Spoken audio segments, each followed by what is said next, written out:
तो हेलो बच्चों, आज हम पढ़ेंगे लर्न वन पब्लिकेशन का पहला चैप्टर, ईवीएस का पहला चैप्टर, एवरीवन इज़ यूनिक।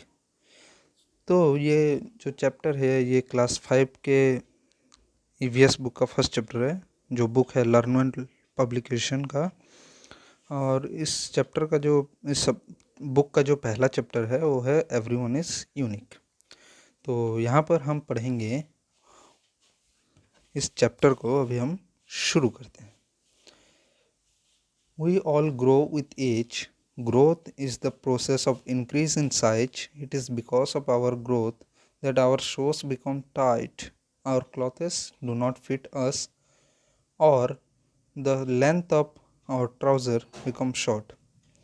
तो आप लोगों ने ये चीज़ महसूस किया होगा कि जब हम जैसे जैसे बड़े होते हैं तो हमारे कपड़े हमें छोटे पड़ जाते हैं। तो कपड़े छोटे नहीं होते, हम बड़े हो जाते हैं। ठीक है, तो हमारे जूते नहीं लगते। आपको भी अपने 3rd स्टैंडर्ड के शूज़ अभी 5th स्टैंडर्ड में फिट नहीं आ रहे होंगे। तो आगे देखते हैं। और देखा जाए तो हमें कपड़े भी छोटे हो जाते हैं, इसीलिए हमें नए कपड़े लेने पड़ते हैं। मेज़रमेंट ऑफ हाइट, तो हाइट को कैसे मेज़र किया जाए? The height of all human beings continues to increase up to age 18 to 20 years. तो हमारी जो हाइट है वो 18 से 20 ईयर्स तक बढ़ती है। हम जो ह्यूमंस हैं, हमारी हाइट जो होती है वो जनरली ज़्यादातर हम अगर 20 ईयर्स के हो गए तो उसके बाद लगभग सबकी हाइट बढ़ना बंद हो जाती है। तो यहाँ पे एक स्टोरी दिया गया है, मैं आपको पढ़ के उसका मीनिंग बताता हूँ। ठीक है। One day a medical checkup was conducted in a class. Each student of the class started to argue about the tallest and the shortest student. तो एक मेडिकल चेकअप हुआ। एक दिन एक क्लास में मेडिकल चेकअप किया गया, तो वहाँ पे जो बच्चे थे उन्होंने एक दूसरे से झगड़ा करना शुरू कर दिया। किस बारे में? कि कौन लंबा है और कौन छोटा है। तो some student believed that Sid to be the tallest among all, while the others argued that Jia be the tallest among all, while others argued that Jia was the tallest.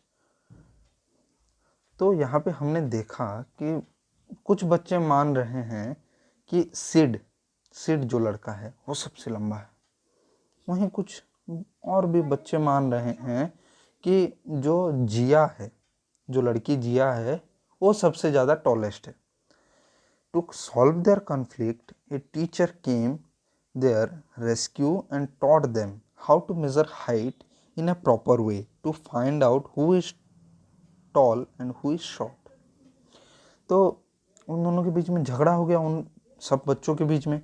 तो उस झगड़े को बंद करने के लिए वहाँ पे एक टीचर आई और उन टीचर ने उन दोनों के कॉन्फ्लिक्ट जो यहाँ पे रेड कलर में लिखा है उसका मतलब है कि उन दोनों के बीच में झगड़ा हुआ। तो उस झगड़े को उन्होंने आके बंद किया, कि उन दोनों को चुप कराया। चुप कराने के बाद उन्होंने उन्हें सिखाया कि कैसे हाइट को मेज़र करते हैं। आइए मैं आपको बताता हूँ। द टीचर मिस एनी, तो टीचर का नाम क्या था? Miss Annie. Asked Sid to stand against the wall and she made his height on the wall using a pencil and a ruler. तो जो मिस एनी थी, उनकी जो टीचर थी जिन्होंने झगड़े को बंद कराया, उन्होंने पहले किसको बुलाया? सिड को, और वॉल के पास खड़ा कर दिया, दीवार के पास खड़ा कर दिया। जैसे उनको दीवार के पास खड़ा कर दिया गया,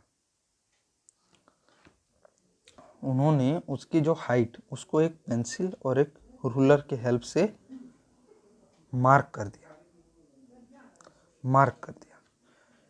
ठीक है। अब वहाँ पे एक निशान लगा दिया दीवार पे कि सिड कितना लंबा है। फिर उन्होंने सेम काम जिया के साथ भी किया। अब उन्होंने एक मेजरिंग टेप लिया। यहाँ पे जो नीचे दिया गया है ये मेजरिंग टेप है। तो इस मेजरिंग टेप से उन्होंने नीचे से लेके उस मार्क तक, उस मतलब जो वहाँ पे उन्होंने मार्किंग की थी वहाँ तक मेज़र किया। और उन्होंने देखा कि जो सिड है, Sid measured 4 feet 4 inches, while Jiya measured 4 feet 2 inches. तो जो सिड है वो 4 फीट 4 इंचेस है और जिया है 4 फीट 2 इंचेस। तो आप बताइए अब मुझे कि दोनों में से सबसे ज़्यादा टॉल कौन हुआ? सिड, राइट, सिड हुआ, क्योंकि जिया तो 2 इंचेस कम है उससे, सिड से। अब आगे देखते हैं, यहाँ पे नीचे एक कन्वर्जन दिया है कि 1 foot is equal to 12 inches. इसको आप याद रख लीजिए, 1 फुट में कितने इंचेस? 12 इंचेस। 1 इंच में कितना सेंटीमीटर? 2.54 सेंटीमीटर। आगे देखते हैं, appreciating family members. All family members of a family are different from each other. For example, a member of our family may be soft spoken and quiet while the other may be loud. Also, everyone in the family has special quality. For example, some may have good handwriting, the other may be good at dancing, acting, and cooking. We must always appreciate the uniqueness and good qualities of our family members. It gives them the encouragement to do better in life. तो आपने अपने family में देखा होगा कि आपके family में हर कोई तो एक जैसा है नहीं, सबकी अलग अलग खूबियाँ हैं, सबकी अलग अलग स्पेशलिटी है। तो कोई, जैसे मैं एक एग्जांपल लेता हूँ, यहाँ पे जो लिखा है कि आपके वहाँ पे कोई होगा जो धीरे बोलता होगा, कोई होगा जो एकदम कड़क आवाज़ में बोलता होगा।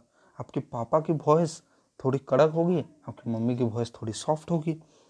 और कहीं आप मतलब अपने कलीग्स में देखिए, आपके जो भाई बहन हैं, कोई रिश्तेदार हैं, तो उनमें से कोई अच्छी हैंडराइटिंग, उसकी किसी की हैंडराइटिंग अच्छी होती होगी, कोई कुकिंग में अच्छा होगा, कोई डांसिंग में, कोई एक्टिंग में, वगैरह वगैरह। हर किसी की अलग अलग यूनिकनेस होती है। तो हमें उनको अप्रिशिएट करना चाहिए, उनको एनकरेज करने के लिए उनको एनकरेज मतलब उनकी तारीफ़ करनी चाहिए। अगर आपने कुछ किया और आपके फैमिली मेम्बर्स अगर आपकी तारीफ़ करेंगे, वाह बेटा वाह तुमने क्या अच्छा काम किया, तो आपको अच्छा लगेगा, आप दोबारा करेंगे। और आपने एक बहुत मुश्किल से ड्राइंग बनाई, आप गए अपने पापा को दिखाने और पापा ने गुस्से में बोला चलो निकालो फालतू ड्राइंग, मेरा टाइम वेस्ट कर दिया, तो आपको अच्छा लगेगा? नहीं लगेगा। वहीं अगर वो आपको बोले कि बेटा तुम कितना अच्छा कर रहे हो, तुम कितनी अच्छी ड्राइंग बना रहे हो, अच्छे से ड्राइंग बनाओ, तो अच्छा लगेगा।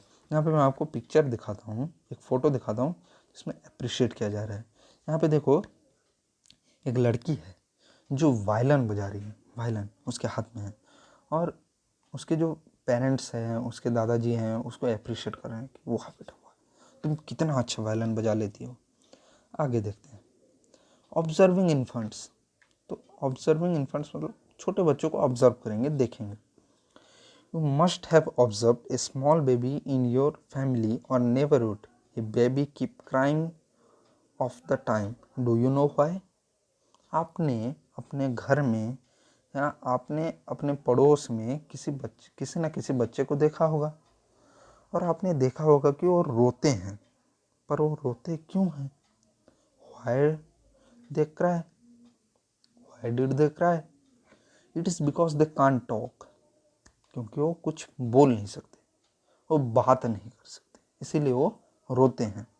To express themselves as we do, जैसे हम कुछ सोचते हैं, हमको कुछ चाहिए, हमको कुछ ज़रूरत है, तो हम बोलते हैं, लेकिन बच्चे बोल नहीं पाते, तो बच्चे रोते हैं। Only parents can understand whether the baby is crying because of hunger, pain or wants to be cuddled. तो उनके पेरेंट्स को पता होता है, पता कर पाते हैं, उनके पेरेंट्स को ही पता चलता है, उनकी मम्मी को ही पता चलता है कि बच्चा क्यों रो रहा है। क्या बच्चे को भूख लगी है, हंगर, बच्चे को पेन हो रहा है कहीं पे, दर्द हो रहा है कहीं पे, या बच्चा कडल्ड होना चाहता है। कडल मतलब पास में गोद में उसको लेने के लिए वो चाहता है कि कोई उसको अपने गोद पे ले। Babies express their happiness bye laughing. तो बच्चों के साथ आपने कभी खेला होगा तो उनको मतलब बहुत अच्छे से हंसते हैं, तो इससे क्या पता चलता है, जब वो हंस रहे हैं इसका मतलब वो खुश हैं। तो यहाँ पे एक फ़ोटो दिया गया है, तो आप यहाँ पे देख सकते हैं कि एक बच्चा रो रहा है। आगे देखते हैं, our likes and dislikes.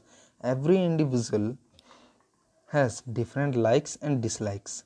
our your siblings may like to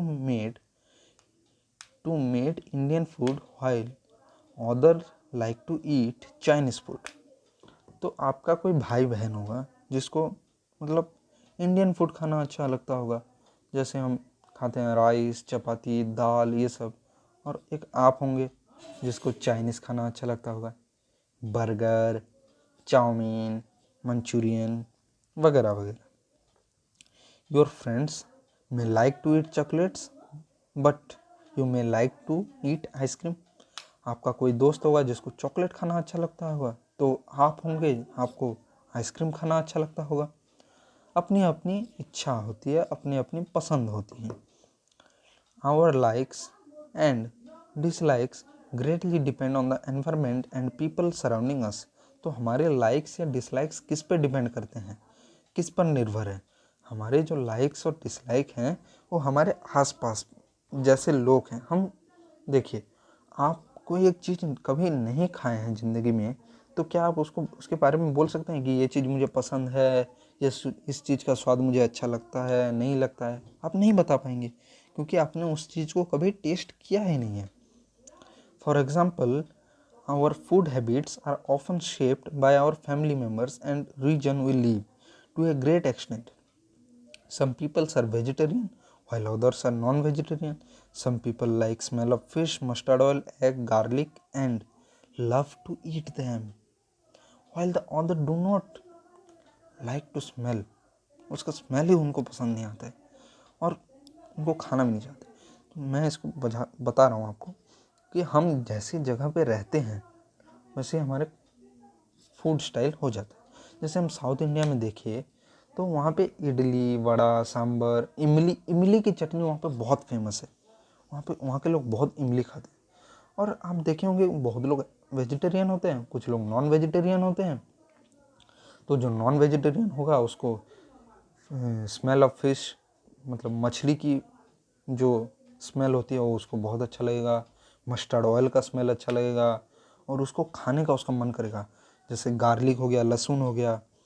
और जो वेजिटेरियन लोग होते हैं उनको उस सब स्मेल से दिक्कत होती है, वो उनको पसंद नहीं आता और ना ही वो उन्हें खाना चाहते हैं. आगे देखते हैं. Sensing things. तो हम चीज़ों को सेंस करते हैं. और sense organ such as eye, nose, ear, tongue and skin help us to see, hear, smell, taste and touch things respectively. तो हमारे जो 5 सेंस ऑर्गन हैं क्या क्या हैं? Eye, nose, ear, tongue and skin. ये जो 5 सेंस ऑर्गन हैं इनमें डिफरेंट चीज़ें होती हैं. आई क्या हेल्प करेगा?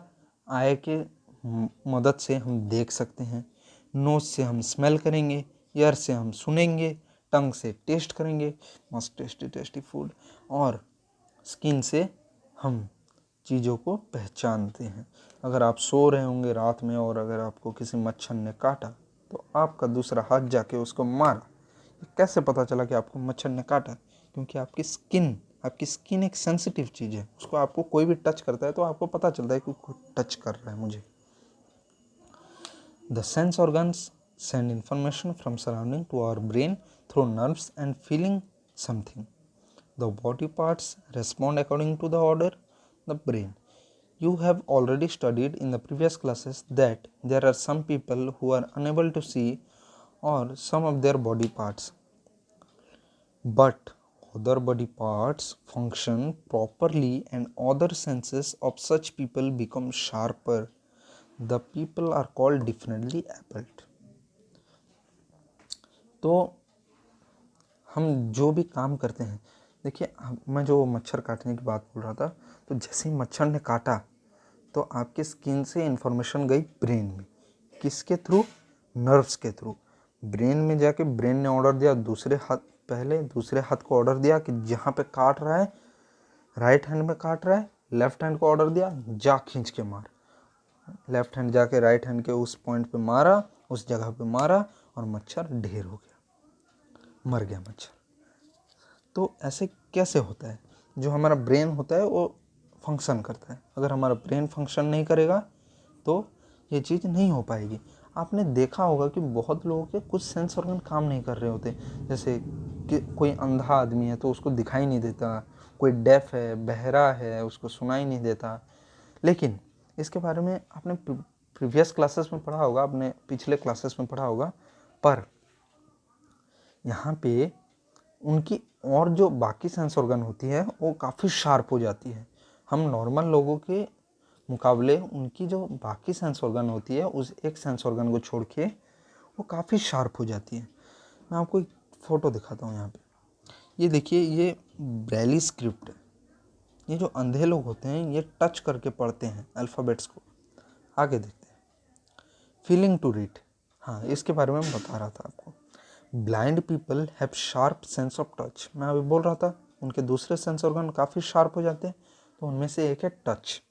जो अंधे लोग होते हैं वो टच करके बहुत चीज़ों को पता चल जाता है, उनको बहुत चीज़ें पता लग जाती हैं। आपने कभी 100 रुपये का नोट को पकड़ा है? एक 100 रुपये का नोट लीजिए और उसके दोनों एंड में देखिए तो कुछ लाइंस बने होते हैं जो ऊपर आए थे, उभरे हुए होते हैं। तो उनको टच करके उन अंधे लोगों को पता चलता है कि ये 100 का नोट है। हम तो देख लेते हैं 100 रुपीज़ लिखा है, लेकिन उनको कैसे पता चलता है? वो टच करते हैं, वहाँ पे अलग टेक्सचर होता है, अलग अलग शेप से वो उभरा हुआ होता है। यहाँ पे blind people have sharp sense of touch, it helps them to read using their hands and belly script. The belly script enables the blind people to read, consist of 1 to 6 raised dots that make it possible to read through touch. It was invented by Louis Bailey. तो बैली script जो है आप यहाँ पे देख सकते हैं, नीचे जो एक फ़ोटो है वहाँ पे बैली स्क्रिप्ट है। तो वहाँ पे डॉट्स बने हैं, उन डॉट्स को टच करके अंधे लोग पढ़ते हैं कि क्या लिखा है। तो उनके लिए अलग होता है, उनका बुक अलग होता है। उनके बुक में ऐसे उभार होते हैं कि वो टच करके उसको पता कर सके कि क्या लिखा है। और जो बैली स्क्रिप्ट उन्होंने किसने इन्वेंट किया था? बैली स्क्रिप्ट लुइस बैली ने। In spite of disabilities there are many different abled people who have made remarkable achievements. One of them are Helen Keller. Helen Keller was a very intelligent and sensitive woman. तो अंधे लोगों ने भी बहुत कुछ अपने life में achieve किया है, उनमें से एक एग्जांपल है हेलन किलर। हेलन किलर जो है वो बहुत सेंसिटिव है। हेलन किलर ने आगे जाके बहुत कुछ अचीव किया अपने लाइफ में, मैं आपको बताता हूँ। She lost her sense of sight and hearing when she was only 19 months old. देखिए, जो वो 19 महीने की थी, 19 months मतलब 1 साल और 7 महीने, करीब करीब 1.5 साल की बच्ची थी जब वो, तो उनका जो सेंस था, सेंस ऑर्गन जो आया था वो, और जो सुनने की शक्ति थी वो दोनों ख़त्म हो गई। वो ना सुन सकती थी ना कुछ देख सकती थी। हर टीचर एनी सुलेवान, उनकी जो टीचर थी उनका नाम था any Sullivan, taught her how to read and write with the help of Bailey. Helen Keller went to become a world famous teacher and author. Helen killer क्या बनना चाहती थी? हेलन किलर क्या बनी? एक वर्ल्ड फेमस ऑथर बनी और एक टीचर भी बनी। देखो, उन्होंने एक टीचर बनी आगे जाके। Sensitive words differently abled, most differently abled people are to carry out their daily activities. However, we should help them making their lives easier. Our government has taken many initiatives to help them. For example, the National Channel telecast news for people who are deaf. Low floor buses by Delhi Transportation (TTC) help in easy boarding, ramps and construction at public places to help people who use wheelchairs, etc. We must be sensitive towards differently abled people and pay attention to their needs. तो यहाँ पे मैं आपको बता रहा हूँ कि आपने कभी न्यूज़ चैनल में देखा होगा, एक न्यूज़ एंकर होता है जो बोल रहा होता है, एक और न्यूज़ एंकर होता है जो एक्शन कर रहा होता है, कुछ बोल नहीं रहा था। तो वो एक्शन क्यों कर रहा होता है? जो बहरे लोग होते हैं वो मतलब सिंबल साइन दिखा के एक दूसरे को बात बोलते हैं, तो वो न्यूज़ को वो लोग देखेंगे कैसे? इसीलिए वहाँ पे एक ऐसा एंकर रखा जाता है जो उन एक्शन को करना जानता होगा। तो गवर्नमेंट ने भी बहुत से इनिशिएटिव लिए हैं कि मतलब बहुत से अहम कदम उठाए कि इन लोगों को कैसे हेल्प करें। हमें भी हेल्प करना चाहिए। देखिए, कोई अगर अंधा इंसान है और अगर वो सड़क क्रॉस नहीं कर पा रहा है, रोड क्रॉस नहीं कर पा रहा है, तो हमें उनकी हेल्प करनी चाहिए। और जो लोग व्हील चेयर पर बैठते हैं वो लोग बस पे कैसे चढ़ें? तो बस की जो हाइट होती है वो दिल्ली में कम हाइट वाले बस होते हैं, तो बस स्टॉप थोड़ा हाइट में होता है और बस थोड़ा लग के होता है। तो वहाँ पे जो चढ़ने का प्रक्रिया है, जो चढ़ना चाहते हैं उनको आराम से वो चढ़ सकते हैं। मैं आपको एक व्हील चेयर दिखा दूँ। ये देखिए, ये होता है व्हील चेयर, आपने भी देखा होगा। अब आगे आपके जो एक्सरसाइज हैं, बैक एक्सरसाइज हैं, उस चैप्टर के यहाँ पे कर दिए गए हैं। आप यहाँ पे देख के उनको लिख सकते हैं। ये ट्रू फॉल्स है। ये जो मैच द कॉलम, इसका पूरा मैंने आंसर बना दिया है और ये क्वेश्चन आंसर आप देख सकते हैं 1 2 3 और 4।